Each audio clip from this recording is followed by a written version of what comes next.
The views expressed on the Nova Society are those of the panelists and guests and do not necessarily reflect the views or opinions of the Phoenix Research Institute or any institution which any panel member is associated. Welcome back to the Nova Society, a space where dialogue deepens understanding and civic responsibility comes to life. I'm Dr. Mark Bound, joined by our regular panel, Dr. Scott Gershwer and Dr. Brooklyn Ann Weldon. Together, we'll unpack the stories that matter most, exploring the headlines, the history, and the big ideas shaping today's conversations. Let's dive in and hear what the panel has for us today. So, today we have a question from Gio. I hope I'm pronouncing that properly. From Grosseto, Italy. And Gio writes, the conflict in the Middle East continues without any sign of slowing, and the situation is becoming increasingly unstable. The United States and Iran are both urging Israel to halt its operations in Lebanon, yet at the same time, Israel and Iran continue exchanging missile strikes. It feels as though no diplomatic pressure, not even from major powers, is having any real influence on the parties involved. Your panel has often discussed the lack of an off-ramp, and I agree. At this moment, there appears to be no clear path toward de-escalation. What concerns me now is that Israel is effectively engaged on multiple fronts. Historically, when a nation is stretched thin, adversaries sometimes see an opportunity. Yes, they do. Do you believe there are regional actors who might view this as a moment to strike a weakened Israel? And if so, who would be the most likely contenders? At the same time, international support for Israel continues to erode. As last week's listener from England mentioned, attacks on Jewish communities are rising there, and I can say the same is happening here in Italy. It's a troubling reminder that regional conflict often fuels broader hostility far beyond the battlefield. If another nation were to enter the conflict, who in the region might come to Israel's aid? You've spoken before about the improving relationship between Israel and Saudi Arabia. Do you think Riyadh would be willing to intervene or at least provide some form of support? Ooh, excellent question. I would appreciate the panel's assessment of these possibilities. Thank you, Gio, for all the questions, and I do hope I'm pronouncing your name correctly. Scott? I'm just going to say no to that last question, and I'll give a reason, and then we can get back to the overall discussion. I don't think the Arab street would be very happy about any country in the Middle East coming to Israel's aid, and I think it would be very, very bad for the leaders of Saudi Arabia to do so. I think that if the sort of negotiated deal that Israel had with Saudi Arabia 2 weeks before the attack of 10/7 happened in 2023, that it could have, they could have moved in that direction, but that would have necessitated Israel providing a state for the Palestinians, or at least the space to have their own state without interference from Israel itself, with Saudi Arabia and other Arab countries being the sort of guardians of it.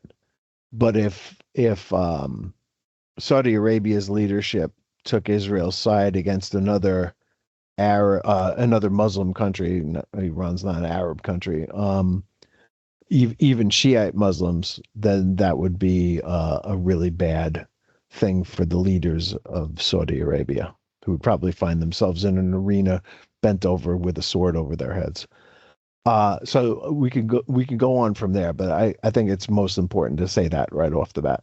And I would agree with you. Gio, I'm sorry, but no, I can't see anybody. There's too many political risks, as Scott has mentioned, for somebody in the region to come to Israel's aid. And regardless of how we may perceive there's better relations between, say, Israel and Saudi Arabia, I can't see it. Egypt probably wouldn't. And so that doesn't leave you an awful lot as far as people in the region that would be that would be capable, actually, of rendering aid. And I'm not sure that with what's all going on today, with basically Iran attacking other states around them because of the conflict with the United States and Israel, I I think that they would take a look at that and say, well, wait a minute, if somebody does that put us more in the crosshairs? And I think that that's something that they probably would not jump into lightly. I'm sorry to hear though that in Italy there are more attacks on Jews. I really am. And if anybody wants to know, Grosseto, Italy, is actually north of. I had to look it up. It's on the west coast, and it's north of Rome. So it looks like it's in a very, very nice area. But yeah, I just can't see it. Does, to the question, I don't think anybody has the ability to say, well, stop fighting. And I know it's not Trump because he's basically being ignored. And we just heard over the past weekend, an Apache helicopter was shot down by Iran. So obviously they're not as, totally impotent as we are led to believe if you can shoot down an Apache helicopter.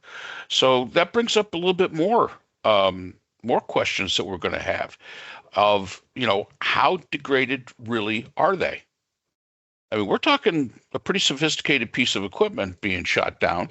It was on patrol, and it didn't seem to cause them an issue. Yeah, bro.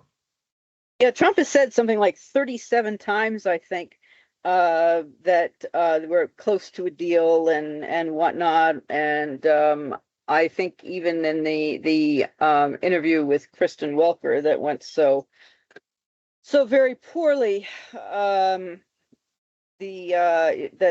Iran is, their military is kaput basically, and they have no navy. It's all at the bottom of the ocean, this and that. And you're right, Mark, nobody is paying attention to what Trump says anymore, or at least they shouldn't be, because obviously what he's saying is Bumpkus? I mean, it has no relevance or no alignment with reality. It's all magical thinking. Yeah, go ahead, Scott. Actually, you can go on a bit. I was gonna address this exit ramp idea, which has become very complicated by what Trump is saying. Now, again, he said it in April. I believe he said it this weekend that that we're going to take their oil, and that destroying their country is going to lead to great opportunity for some real estate person to come in there and do rebuilding. And it reminds me that Trump is a disaster capitalist. He likes distressed assets, and he likes the idea of destroying something and then going in and fixing it or rebuilding it and getting it back to what it was. And that is definitely complicating the negotiations, because he's got two real estate people like himself doing the negotiating, and both of them seem to be looking for opportunities for themselves as well as the greater good or getting out of this conflict. And it seems to me that the complication of we're gonna be the ones to come in and rebuild, which he said about Gaza, and which he said about Puerto Rico, by the way. Back in the day after that hurricane, I guess it was Marie, hammered Puerto Rico, Trump was like, oh, there's going to be plenty of beachfront property for sale at distressed rate prices, and my friends and I better get in there and get some of that before anybody else can do it, and we'll rebuild Puerto Rico, and turn it into Atlantic City. He said the same thing about North Korea. He said the same thing about Venezuela. He loves the idea of disaster capitalism, And it has to be complicating things because he doesn't want look, he's got no chance of getting Iran to even comply with the JPCOA at this point, right? He's not getting back there. He has to give that up. And he's already setting it up by calling it nuclear dust instead of enriched uranium. And he's trying to set up this idea in the minds of the American people, or at least his followers, that we've already destroyed their nuclear capabilities. So all we have to do is go in there and scoop up the dust and get it out of there, which is probably so far from reality. And he continues to, he wants the Strait of Hormuz open because he's under some pressure here about the price of gasoline. He hasn't, at the pump, he hasn't been able to work his way out of that. And I don't know if we need to point out to anybody who's listening to us that that was the situation before he went in. That is nothing new. That is not an accomplishment on his part. He has abandoned the Iranian people, who he said that we need to be doing this war for, right? Just the same way he abandoned the Venezuelan people, who are stuck with the same regime that was there before he kidnapped their leader, and Maduro, and his deputy is running the country now. They are in no better shape than they were before that happens, and probably they are in worse shape. Um, and it goes on. The people of Gaza, you can time and time again you see the same pattern with him. He abandons the people. He looks at the country as an asset to be divided up between him and his oligarch friends. And he basically looks at the entire world that way, as something that can be divided between China and inexplicably Russia and the United States. Yeah. And, it is very, very difficult, when we look at Trump's actions and we look at, the past and what we know, there's an awful lot that we don't know. And you have to really question the motivations here. It's like with Netanyahu, when they first went into Gaza, we were all saying, this is good for Netanyahu because it keeps the pressure off him back at home that he could be facing. Who knows what this thing is with the Trump now? And I just saw it came out today. Maggie Haberman and one of her colleagues have written a book that basically is got Epstein file stuff written all over it. And there's a lot of revelations there. I don't know. I have not seen it yet. It has come out, I believe, today. So we haven't had a chance to take a look at it.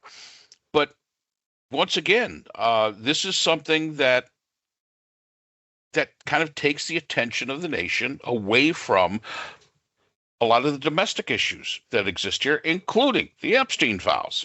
I was watching one of the news shows today, and they said, the Epstein files kind of went on the back burner there for a little while.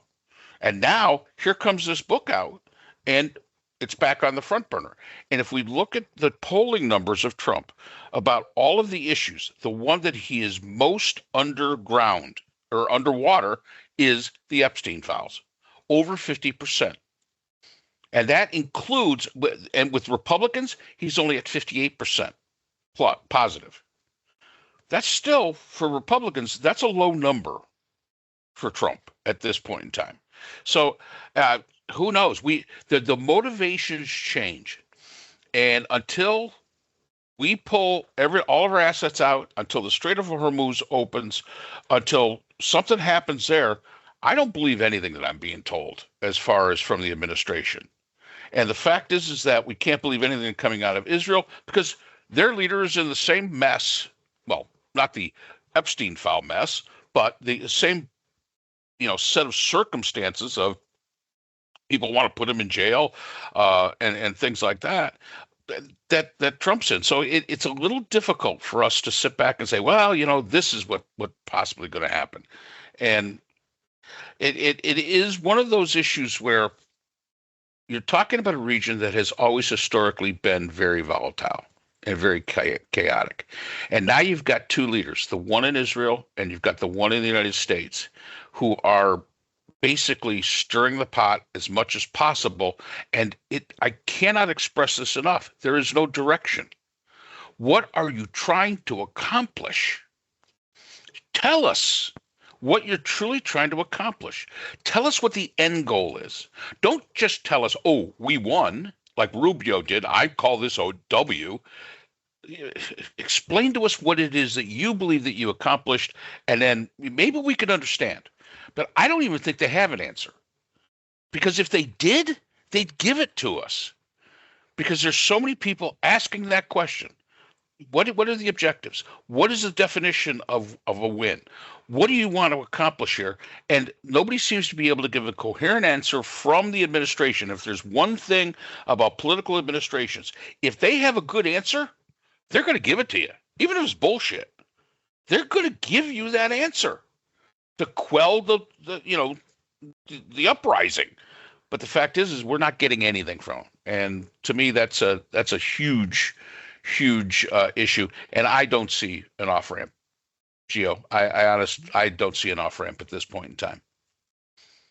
Not anything that would be acceptable. Well, so the off ramp is likely. At this point, I think is most likely to be that Trump simply declares victory and leaves and pulls back. He gets absolutely nothing that he wants, but if he's looking to just walk away from it and say it's other people's problem, not mine, he'll do that. What would stop him from doing that? Nothing.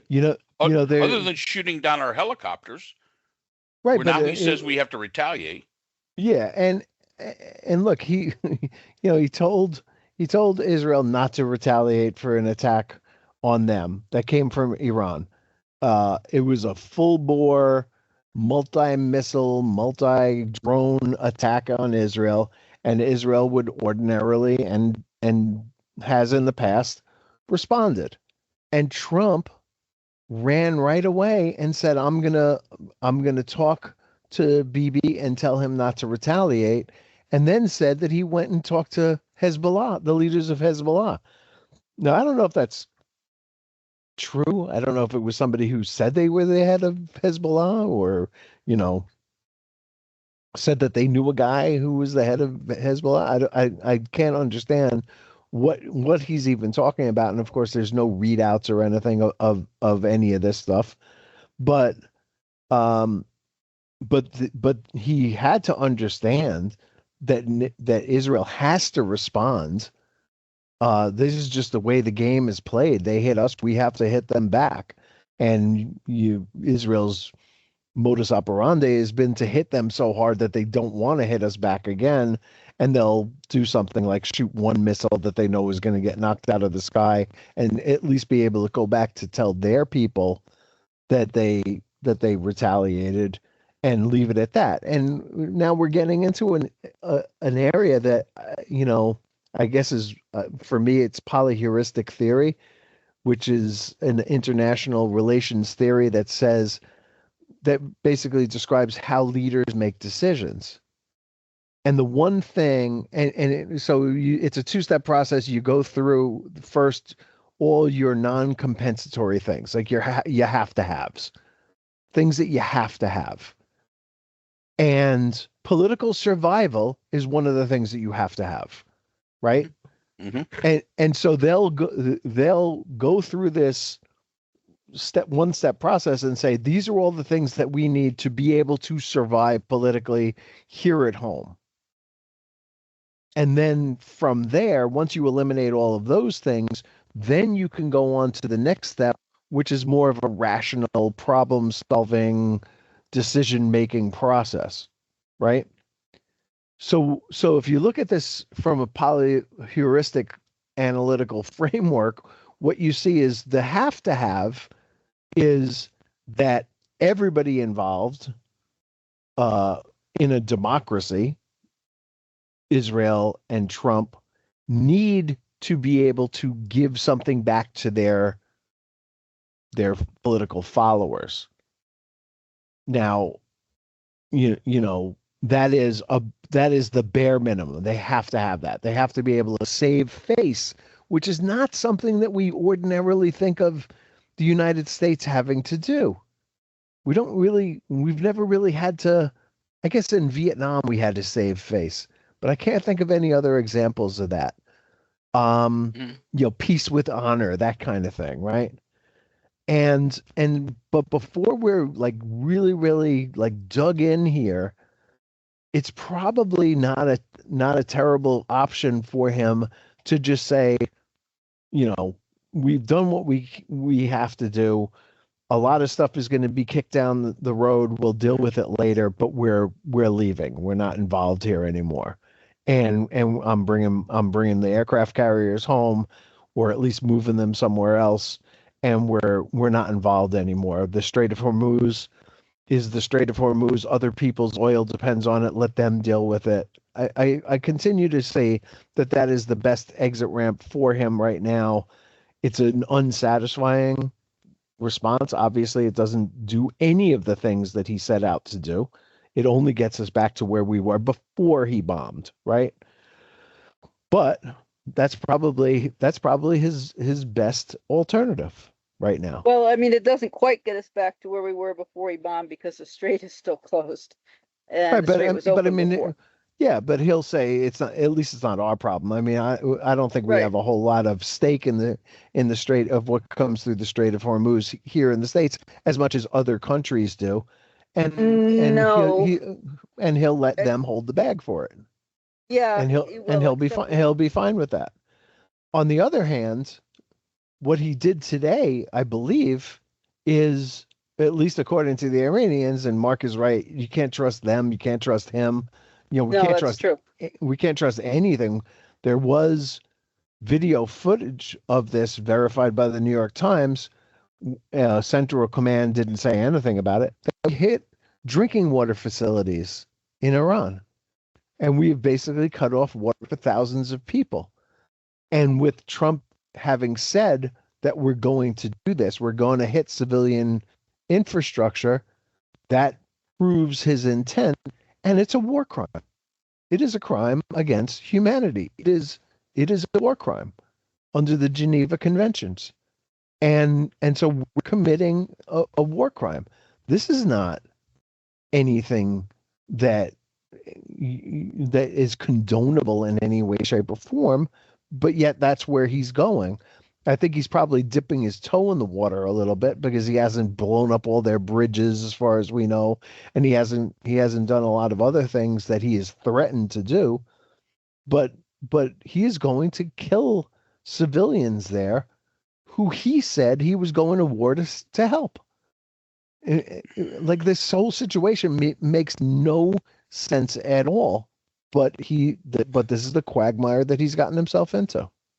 Yeah, and Scott mentions international relations theory, and yeah, there are a number of, but if you take it from its simplest form, in international relations theory, basically the goal of the state is to survive, as Scott mentioned, politically survive. But there's also some assumptions that are made, and the assumption, one of the international relationship theories assumptions are that the actors are reasonable. And I think every time we sit and we talk about this, we see more and more how unreasonable the actors are. So, in a lot of ways, the normal way of international relations theory, that's why it was never really applied to, say, like North Korea, because there was nobody that could say the North Korean leadership was reasonable, just not. But we can't apply it to China. They're reasonable. They are reasonable.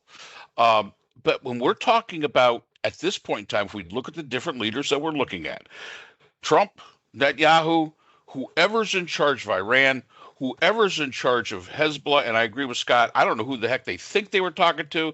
Maybe a guy that knew a guy who knew a cousin of a guy who, that could be it. Who knows? Because they weren't very specific. But the fact is that there are no reasonable people in here. And even if they think they're reasonable, their agendas are so it doesn't go to the survival of the state. Maybe it goes more to their own survival, as Scott was pointing out. But this makes it almost impossible to sit back and say, well, there's an off ramp. Other than, as Scott says, he could just pack up and go.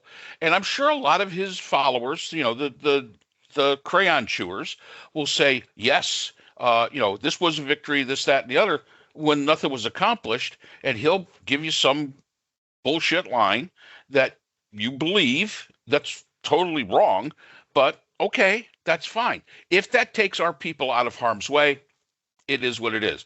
But here's your problem. Even if he declares victory and pulls out, that Strait of Hormuz stays closed. It stays closed.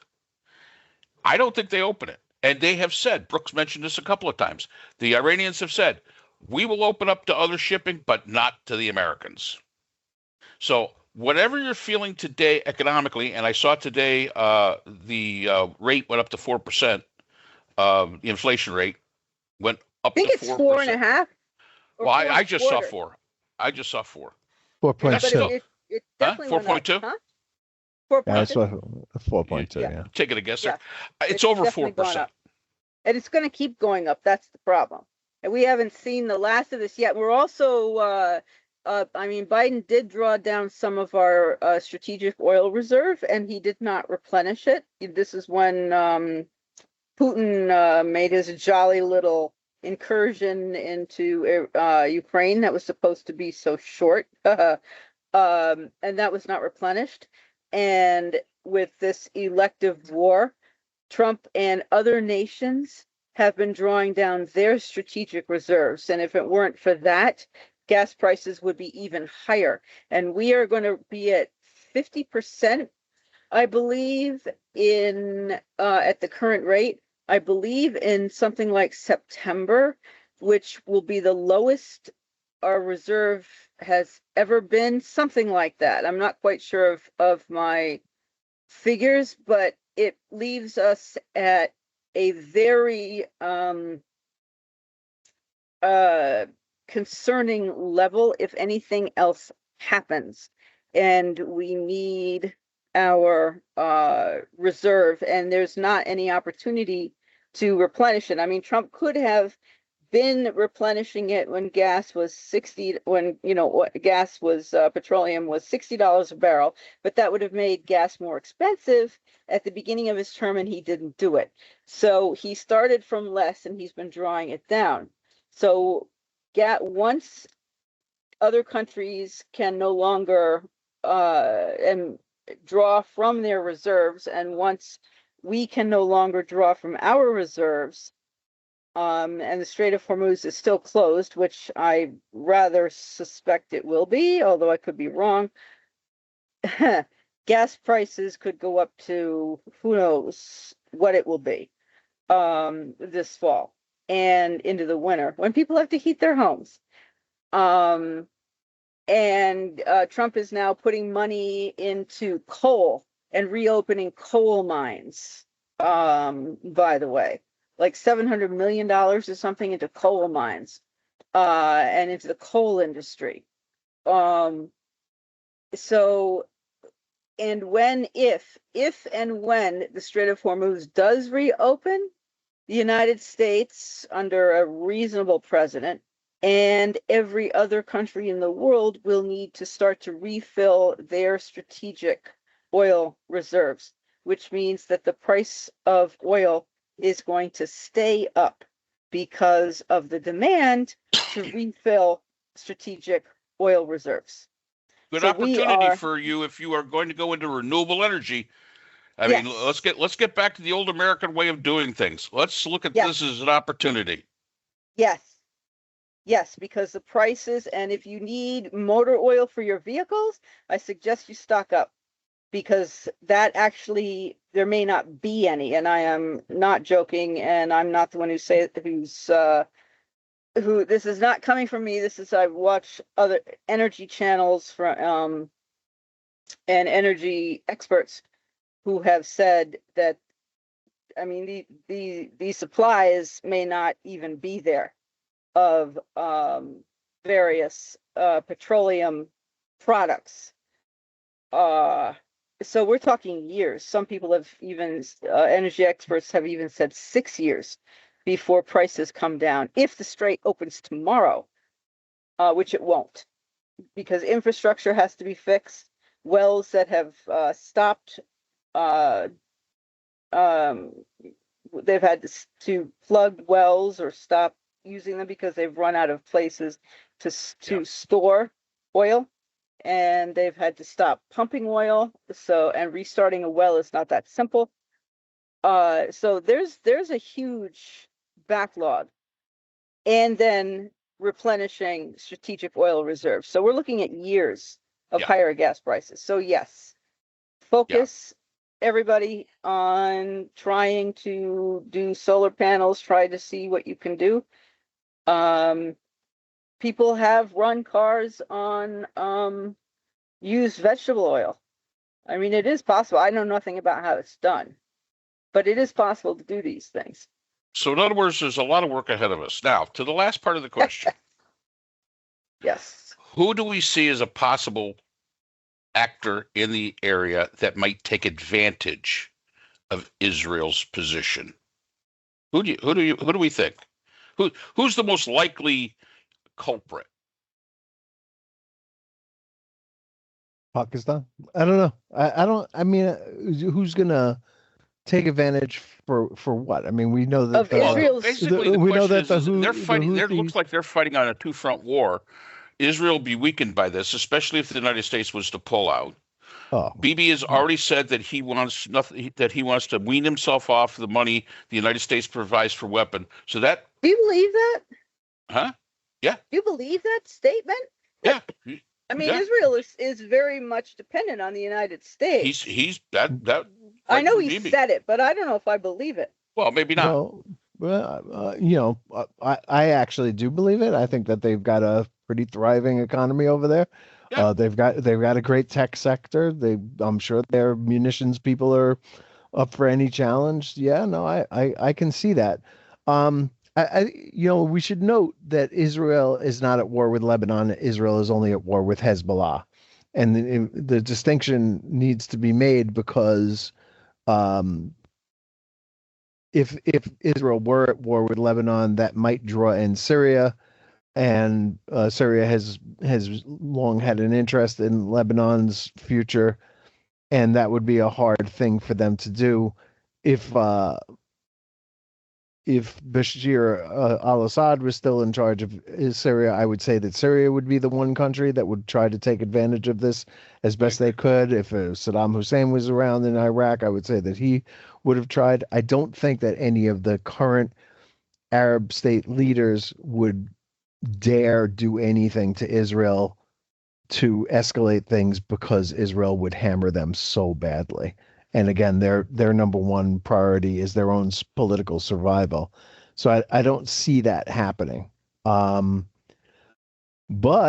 I do see, anti-Semitism on the rise around the world, and I do see that there are a lot of pain points here that are not necessarily having to do with Israel, but just overall anti-Semitism and using anti-Zionism as the cover for it. Yeah. Does Hezbollah have the same approach as Hamas does? Do they use the population as human shields? I've not been clear on that. Okay. Yes, they do. And the Lebanese people, have scrambled to get out of the way of these attacks, unlike Gaza. I mean, they're more free to move. They've got more territory to move around in. So so Israel is clearing out an area, a large strip in southern Lebanon, and you have to see topographical maps to understand the hilly nature of the bottom of Lebanon, and the top of Israel, is very much like the Golan Heights, where you could probably sit up there and use it as a launch pad for missiles that could reach anywhere in Israel. And why it's so strategically important for Israel not to have enemies in those territories. So there's probably going to be something like a DMZ when this is all over, which is kind of what the Golan Heights has been. There's an even deeper one now in Syria, since the Israelis kind of went in there during their civil war and took over a large part. I forget the name of it. Bekoff Farms, I think, comes to mind. Where they feel that as long as they have this buffer zone, they can't be attacked from there. And I think that they're trying to do the same thing in Lebanon. I'm sure the Lebanese people are paying a heavy price for it. It's tragic. Um, but Hezbollah has been resilient and they're not giving up the ghost. And just like Hamas is not giving up the ghost in Gaza. And it's important for Israel's future to make sure that they don't have these enemies there. And it's also why they're really ruling with an iron fist in the West Bank to make sure that there's no possibility of terrorist groups taking control there the way that they had in the period between 1947 and 1967. So, Israel has its own problems, obviously being a very, very small, geographically small country in a very large region of hostile people. But the Arab leadership seems to be holding as far as their neutrality, if not understanding of Israel's goals. Right. And I think it's really important for people to understand because we don't talk about Lebanon very much. Lebanon is pretty much an occupied nation, especially parts of their country. They do have a government. It is a parliamentary democratic republic. They have a president. The president appoints the prime minister, but they only have so much control. And if there wasn't so much other conflict going on in the Middle East, Lebanon would be probably a prime place to be able to help them flush out, this cancer that it has, really caused Israel problems and has caused Lebanon problems. And Scott's right. The Lebanese people have suffered quite a bit from this occupation. So this is what makes it complicated.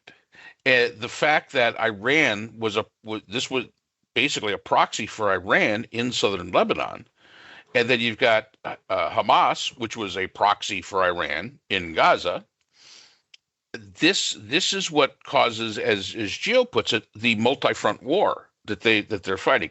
Now the Israelis are extremely capable. There is absolutely no doubt about it.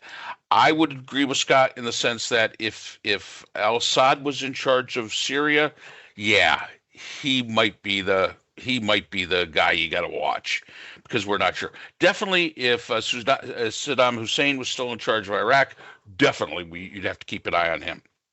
Absolutely, because I think that'd be one of those cases where he'd actually side with Iran and say, yeah, let's get Israel out of the way, and then we'll move on to the next after that. So it is a complex geopolitical area, and because there is so much conflict and there's so much changing landscape that goes on in the area, it really does become difficult to keep up with what's going on. But we have to always remember who's there and really what position they're in. And Lebanon is not in a great position. If Lebanon had a really good army, like say Israel, you wouldn't have Hezbollah. You wouldn't have it, but they don't. And they don't get the support that Israel gets. So the fact is that they've got their own issues. I don't think Lebanon would join the fight. Absolutely not. Iraq is not in a position. Egypt won't do it. I don't think you're going to see Egypt do it. Saudi Arabia, I agree with Scott, would not do it because it's just kind of political suicide. Pakistan, no, I can't see. I really cannot see, other than maybe Syria, if Assad was in charge, or Iraq of Saddam Hussein. But let's remember, I don't think anybody wants the wrath of Israel coming down, and they can't predict what the damn United States is going to do anyway. We have no idea. We don't even know. So they have to sit back and say, well, shit, maybe this would be a great idea. Yeah, maybe we could get our goals taken care of. But what are those damn Americans going to do? They just seem to be going on a whim, and that's probably something that's going to keep this back. So, Gio, hopefully we answered that. And that's all the time we have for today's episode. The Nova Society is a production of Nova Society Media, a division of the Phoenix Research Institute. We want to thank our production partners, Buzzsprout, who hosts the Nova Society, Audacity, our editing team, Apple Podcasts, the largest source of podcast and music online, Spotify, the most popular platform for the Nova Society, and iHeartRadio, your destination for all things music and podcasting. The Nova Society is available on all of these and other quality platforms listed in our description. And most importantly, we want to thank you, our listeners. Without your support, the Nova Society could not be possible. If you haven't already, please consider subscribing on the platform of your choice. It's easy, it's free, and helps our channel grow. For questions or comments, you can reach us at nova.society.podcast@gmail.com. So on behalf of Dr. Brooklyn Ann Weldon, Dr. Scott Gershworth, and all of our production partners here at the Nova Society, I'm Dr. Mark Bound. Remember, the true power of society is knowledge. Thank you for listening, and we hope to see you again next time. We'd like to thank our sponsor for this episode, the Journal of Interdisciplinary Conflict Sciences, the JICS. This open access journal, double peer-reviewed, provides a platform for emerging scholars to publish their work and engage in meaningful dialogue across disciplines. The JICS is currently accepting article submissions on an ongoing basis and is published through the NovaWorks Scholarly Repository at Nova Southeastern University. You'll find a link to the journal in our episode description.